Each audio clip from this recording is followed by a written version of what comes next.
Hello, everyone. Thanks very much for joining us. We're here today with our good friend, John Pavlovitz. John is a writer, pastor, and activist from Wake Forest, North Carolina.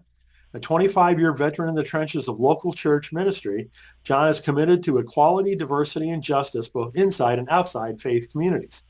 When not actively working for a more compassionate planet, John enjoys spending time with his family, exercising, cooking, and having time in nature. He's the author of several excellent books, including If God is Love, Don't Be a Jerk, A Bigger Table, Hope and Other Superpowers, Low, Rise, and Stuff That Needs to Be Said. His new book is titled Worth Fighting For, Finding Courage and Compassion When Cruelty is Trending, from WJK Books. John also spoke at several of the spiritual writers conferences I produced and contributed to our book, How to Heal Our Divides. You can learn more about John at johnpavlovitz.com. So, John, congratulations on all of your wonderful work, and it's so good to have you join us again. Thank you, Brian. So good to see you again, my friend. So, is there anything I left out that you want people to know about? Oh man, you got it. I'm always, it's always so strange hearing someone kind of list your supposed accomplishments, and really for me, it's just this is the life I've been living. So thank you for sharing it with people. Well, one thing I'd love for you to tell folks a little bit more about is kind of, how you got started on your own. It wasn't really something that you, I would say, chose at the time, right? I mean, you had a big church job that you decided to leave. Yeah, for me, Brian, I have been a pastor for, about 17 years. And when I started to really have tensions in my life between what I believed or what I felt like my faith was calling me to personally and the pastor I was expected to be, and having tensions between what I wanted to say and what the weight of the collective expectations of the congregation was, and played that game for a long time, tried to nuance the words carefully, tried to slowly nudge my community to a place of greater understanding on issues of sexuality or race or gender, and did that pretty well for a while. But I had started at a new church in Raleigh here about 10 years ago now, and I didn't have the same equity of trust, didn't have the sort of relational capital, but yet still wanted to be a fully authentic pastor. And I always say after 5 months, I heard God calling me to leave that church, and it came in the form of my pastor's voice saying, "You're fired." And for me, I was released, and what happened was for me, all of those tensions and all of the softening of my convictions and changing of my words, that went away. And I could suddenly speak authentically, and I could ask anything and say everything. And that is when the words started to reach people all around the country. And it's led to this decade of doing this work with this really beautiful virtual congregation of sorts. And it's something that I'm amazed by every day. And I'm just shocked every day. It's a surprise to see what has happened because of that simple exchange with that pastor. Well, I've only known you in the second half of life, so to speak, for you. Hmm. um, but what you have done to me is nothing short of miraculous. I mean, Mm. Thank you. what you've turned into, what could have been a bad situation, right? I mean, I'm sure it was Mm. challenging at the midst. You've turned Yeah. into such an incredible ministry and blessing to so many people. And, Thank you. the title of your one book, which is, title of your blog, Stuff That Needs to Be Said, right? I mean, that to me says it all about what you've done and what you do and Mm. how powerful that is. Thank you, Brian. I think for me, when I was facing that really pivotal, alteration of the course of life, I just said, well, what do I do now? That's always the question when we have a plan that gets changed or whether we change the plan. For me, it was, well, what do I do now? And the answer was simply, what are the things that I care about? And I'm just going to keep doing them. I'm going to get up every day. I'm going to write about what I'm passionate about. I'm going to share stories with people. I'm going to try to care for people who are hurting and see what happens. And I've just been really extremely fortunate that I might have made a good decision here or there, or cross paths with the right people who allowed me to keep doing the work that I do. And so it's a tremendous gift. And it's also something that, going through all of this in my 40s, I was an art director years ago before ministry. And then so entering sort of this third iteration of my career, it's a reminder that you always have what you need to do something exciting and meaningful. And so it's just about you figuring out, where do I fit, and how do I, allow people to experience what I'm sharing with them. So social media was just an extreme blessing for me. Well, I started off as an electrical engineer. I don't even know if you know that, John, but talking No, about the different, career path. that's right. Well, I was talking to my son, who's a first year college student, and saying, hey, don't worry if you can't quite figure out where you want to be, because I'm on, version number 4 or plan Q, not plan B. So that's just the reality too. I think so many people understand that you begin in one spot and you make decisions and your life meanders, and you just try to stay true in that moment, each present moment. And that's really what it's been about for me in this journey of ministry that we've been talking about, for the past couple of decades. It's getting up every day saying, what is the wisest decision I can make?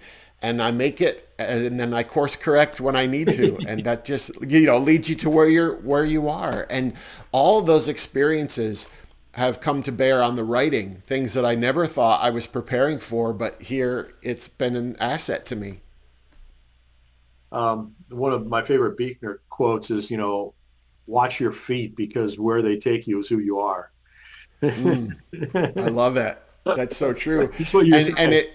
it's the smallest, shift in the direction of those feet. So you may think you're making for me it was, hey, someone saying to me, do you want to come and hang out with some students in our church at their youth meeting? I say, sure. And I walk down these, 5 or 6 steps to this moldy church basement. And yet those steps led me to a completely different life. And those pivot point moments I talk about a lot, that they're disguised as ordinary moments, so we often don't see them. It's just about a simple yes, and that it changes everything. Really, really. So let's get into your new book. As I mentioned, the title is Worth Fighting For, Finding Courage and Compassion When Cruelty is Trending. So how did this book come about? Well, this book is really the product of years of really the last decade. I've been fortunate enough to be invited around the country and travel to new communities and then reach people where they are online. And I now say I don't see myself primarily as an author or a speaker or even a pastor, but a collector of stories, a war correspondent. And so this book is really a product of meeting people in thousands of small conversations, listening to what they've been sharing, and trying to sift that all for the themes, for the patterns that I'm seeing. And really it was this exhaustion that people have been feeling, and it's related to, the last 8 years of the tribalism that we've been experiencing, the pandemic that we're still trying to figure out to get through. I don't think we've really processed that. So they're really words to encourage exhausted people in the specific fights that they're in, whether that is the fight for their own mental or physical health, whether it's the fight for their relationships that are fractured by tribalism, whether it's their fight for a more diverse America or a more equitable church. Where does this book meet you, and how can I help people wherever they are? Well, maybe you've answered my next question about who the book is intended for, kind of Hmm. like exhausted people that have need some encouragement. I think, the idea of compassion and courage, and I think people of empathy, Brian, are rightly exhausted because we've been in this elevated state of urgency for so long. And I think that's who the book is for people who are saying, I'm so brokenhearted by the sort of malevolence and cruelty that I'm seeing, and to just encourage them. And whether that means reminding them of their own worth, or whether it's reminding them that there is a sprawling army of millions of people who feel the way that they do, who are asking the same questions. So it's really kind of a twofold thing, reminding them of their inherent goodness, their agency and proximity. They have a lot that they can use to make the world better, but also to be around like-hearted people in authentic community and doing the collective work. So that's just who I hope people who just need a lift, I say either a hug around the neck or a kick in the behind, whatever it is that you need that day. I hope that this book will give you that. Good. Well, it's an excellent book. I should have held it Thank up you, my before. friend. This is one of the advanced reader copies that I was fortunate to get from John and WJK. Thank you. So tell folks how the book is organized. How'd you put it together? Yeah, we've structured the book around really different fights, different subjects that are worth fighting for. So whether it is your physical, mental, spiritual health, how do you fight for relationships that you're really struggling with? We address issues of democracy, of issues of the church, vulnerable people who are really assailed right now. How do we fight for them? So it's really trying to, by subject of the types of work that we're doing. Some of it is very personal, some of it is outward activism, some of it's internal wrestling. So that's how we've tried to organize it. So maybe someone's really struggling right now with a relationship with someone whose views are antithetical to theirs. We wanted them to be able to go to a section and say, I need some help right now in that. So that's how the book's meant to be used. It's got sort of short little bursts of challenge and encouragement with a few tips and things about what to do in the place where you are.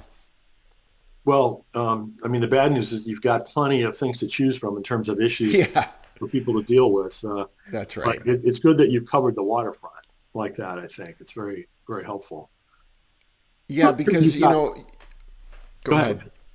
I was just going to say, and that's the thing, there is so much that people are looking at saying, I'm overwhelmed by all of these things. And the book is meant to do that, to address those, but then to also help people kind of settle into, where do I feel specifically called to do something in light of this? So it's trying to give them some empowerment in feelings of helplessness and hopelessness. So you've got one particular chapter title that I love. It's called Progressive Christianity is Christianity. Yeah. Can you share your thoughts on that one? Sure. The work that I've been doing as a pastor for years, a lot of the work that you've been doing is looking at Christianity as a faith tradition, looking at the iteration of it in America in the time in which we live, and realizing there is a tremendous mission drift in 2,000 years from what Jesus was doing to what many of the people who claim to love Jesus are doing. And so there's that constant, as I say, fighting with and for my faith tradition simultaneously. And progressive Christianity is something, early on, as we've talked about, getting a national platform, to me, that was accidental. People began saying, oh, here's a pastor who's saying some things I probably haven't heard a lot of pastors saying. So by default for them, I became some sort of voice for the Christian left or progressive Christianity. And the labels are only helpful to a small degree because we can sort of broadly define the ways where we're different. But ultimately what we're doing is trying to redeem something, a system, so that it more reflects whatever we believe the heart of Jesus to be.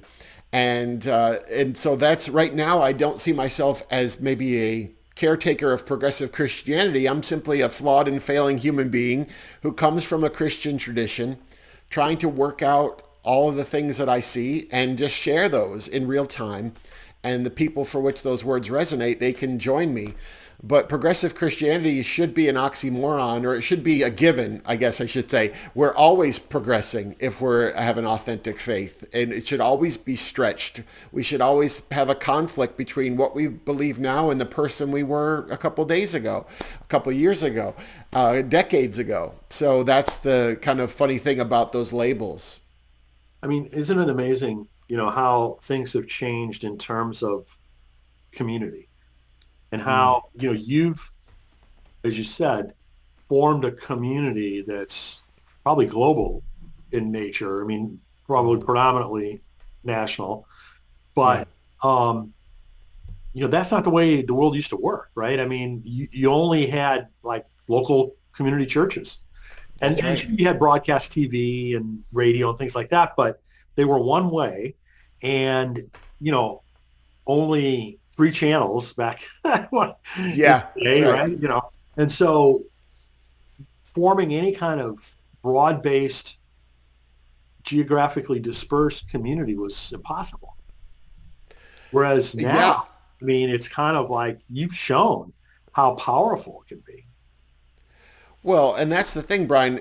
I remember when the blog, the first blog that I wrote that really sort of got me some national prominence or national recognition, I should say, it was called "If I Have Gay Children," and as I joke, I was on CNN the next day, and underneath, I'm on screen. It looks very polished. There's a banner under me, and then it says John Pavlovitz, pastor, and I said it could have said unemployed and currently despondent because I really, I had been fired. I didn't know quite what I was going to be doing, but I simply had some words that I shared, and those words did the work. They reached the people that they reached. And I began to see that that's where the opportunity is, that you aren't beholden to a system. You aren't hamstrung by whatever, your church or your politics. Those words can simply go where they go. And that's been the beautiful thing. Sometimes people share in the bio that the blog has now been read by well over 100 million people.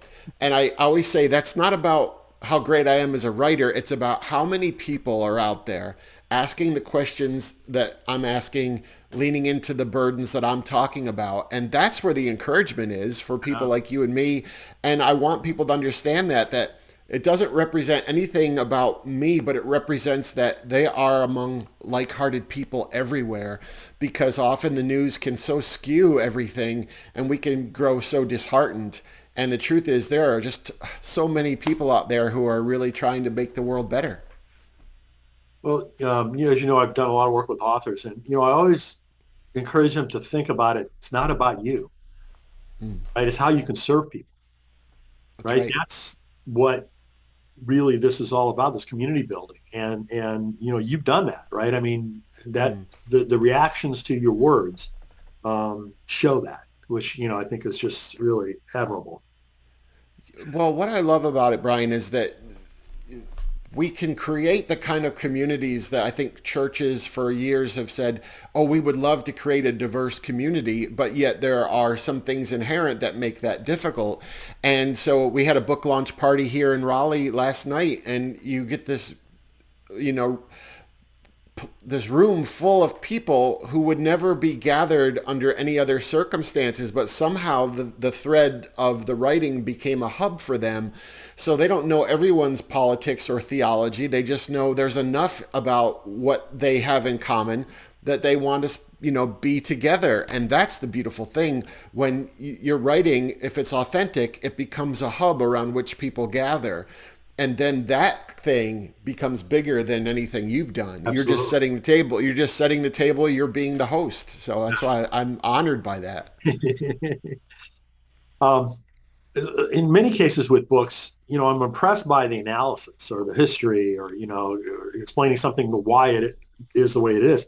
But I'm often Mm, disappointed in that there's very little said along the lines of what do we do about it? mm, Your book is not like that, which is great. mm, Um, every chapter you've embedded tangible recommendations for action. Um, mm. so it appears that you were very intentional about that. Is that the way you viewed it?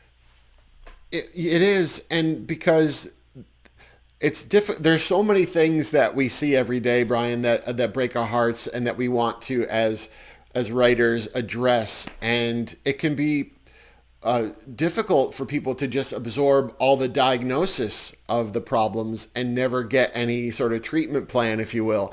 And so I wanted to at least have those moments where people can take in something and then say, okay, now what is this moving me to do personally?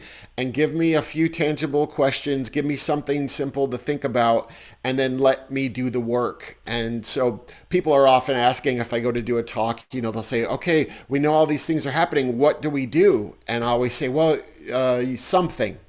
And then they kind of laugh. And I said, take all these burdens and begin asking yourself some elemental questions. And those are some of the questions and tasks that I've kind of put throughout the book. Because the truth is, I don't know anyone's story. I don't know their environment. I don't know the circumstances in their community. I only know those inherent things, and I know those questions and the grief and the struggle, and then I can help them process it. So I'm glad that you noticed that, so that people can actually have some tangible things to do.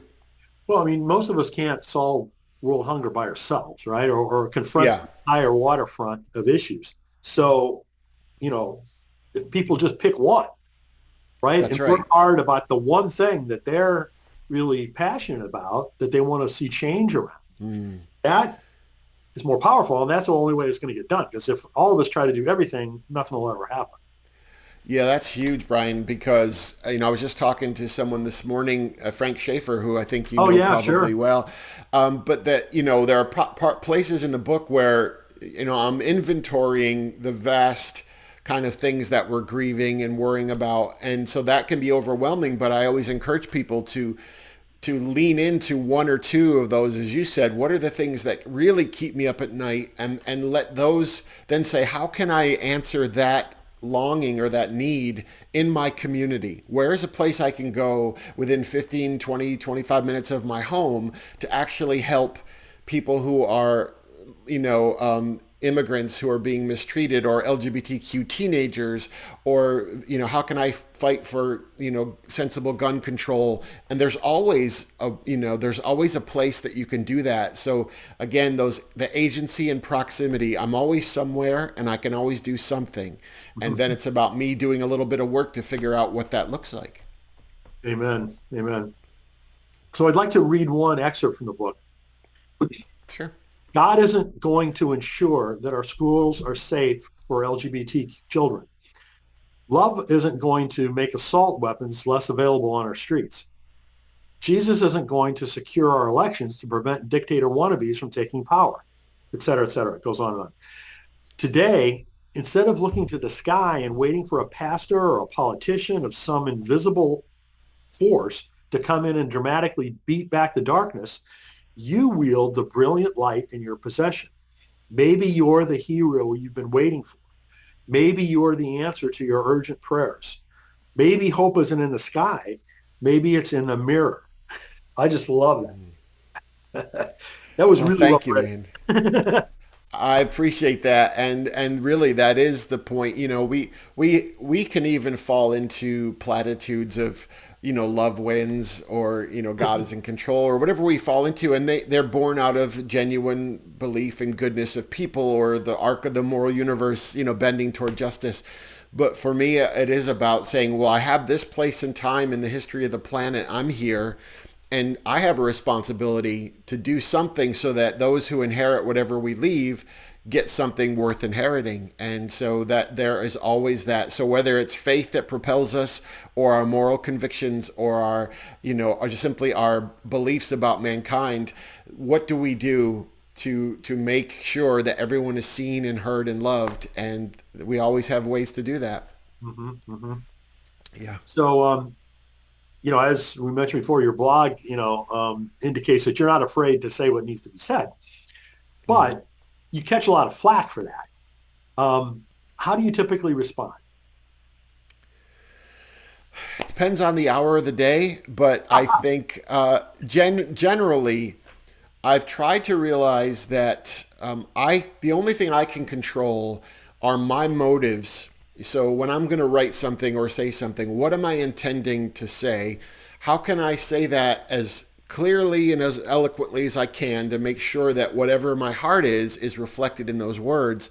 But then to realize that once I release those words, people are going to receive them completely uniquely. And so whether the hatred comes in whatever form it comes, or the pushback, I try not to hold the criticism or the praise with any sort of ferocity. I try to hold that loosely, and just realize I have to keep getting up every day, saying what I feel I need to say, saying it as well as I can say it, and to some degree resting in the results. because I don't want to believe the people who tell me I'm wonderful, and I don't want to believe the people who tell me I'm horrible, because the truth is somewhere in between. And so I want to get it right more often than I get it wrong. So that's really the criticism. And it's also some of the criticism when it's coming, let's say, from extremely conservative Christians. I usually see that as a sign that something I said has touched a place of tenderness in them, and it's causing them to ask questions. And I also come from the church, so I know what people think about people like me. I know what I was taught about people like me, and so I understand it. So there's a mix of mercy for people who are where I was, and also the understanding that we're all going to be provoked at times by certain things and confronted by others. Mm, mm. Well, you handle it very well, and I'd Thank say you. you're a role model for people in that regard. Oh, well, and I sometimes I blow it, fiercely, but I also again, it's getting back to pulling away from social media and saying, okay, how was this day? What did I intend to do? Where did I drop the ball? And how can I do it better tomorrow? And so there's always been learning about how to deal with this, because it's not natural. That's the other part. For you and me, if you're in a conversation with someone and you say something that offends them, it's much easier to navigate. It's much more natural. But when you're talking to people who don't know anything about you and you don't know anything about them, then those words can easily be misunderstood. Hmm. Hmm. So one thing I'd like to point out to folks is that they can access free resources, including sermon series prompts and a group discussion guide at the WJK website. So it's wjkbooks.com/worth fighting for. So thank you for making all that free material available for people to be able to use as resources. I'm so glad to offer it, because it makes such a difference for people who want to experience the writing individually, but then collectively is where a huge part of this gets worked out. And so I love knowing that churches are already planning to go through it together, or small groups or community centers, because that's, this community part of it is medicinal, and it helps us to keep going and to keep fighting better than we could by ourselves. So I'm glad to do it. So I'd like to shift gears a little bit now and talk about the whole concept of finding your next calling. You talked earlier about kind of the major shift that you took in terms of, finding a new calling. What advice do you have for people who may be thinking about going off on their own now? Wow. I think there's all the terror of the unknown.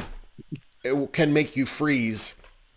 But for me, that terror is so easily removed by taking the first small, simple step, because that first small, simple step gets you to a new place, and you cross paths with people that you wouldn't have met any other way. You get more information, which gives you better questions, and then down the road you go. So it's almost as if we want a lot of things in place before we begin, and that's usually not how it happens. So for me, it was, hey, I was just fired. I didn't know what I was going to do, but I knew what I cared about, and I knew something that gave me joy, and I just pursued it. And that led me slowly down this path. And so that's the thing. It's to not be afraid for that, to be walking with a lack of information, because that information can't come until time does what it's going to do. And so to just keep, begin. One foot at a time. So as you look, let's talk about discernment a little bit. As you look back, on what you've experienced, what you've learned, have you reflected on how you determine what paths to take next? What is kind of your discernment process for making choices? Well, I think it begins with first knowing what you value and what gives you joy, what gives your life meaning, to really understand who you are, and then to have people around you who not only understand that but respect it and will give you wise counsel and give you honest feedback.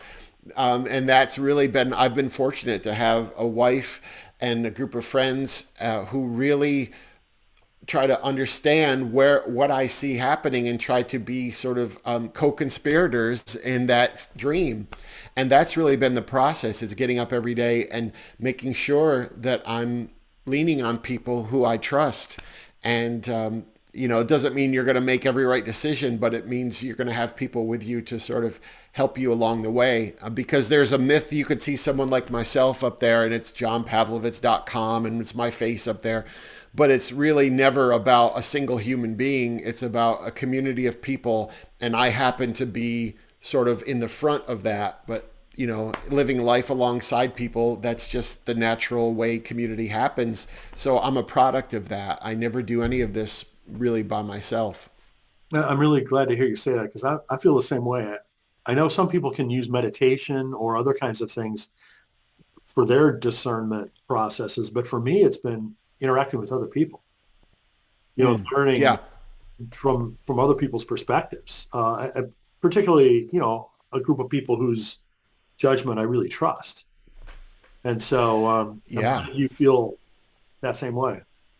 Yeah, I feel that, and it's also just as you go, as I said, when you walk down into the work, you meet people and you get better questions. It's also, exposing yourself to different ideas and different perspectives and letting those things change you. Because the whole story for me was my theology in the church began to shift, and I had the choice of either, when life argues with your theology, you can either double down on the theology or you can realize, okay, I'm getting new information, and allowing yourself to grow and change. And that happens with people as well.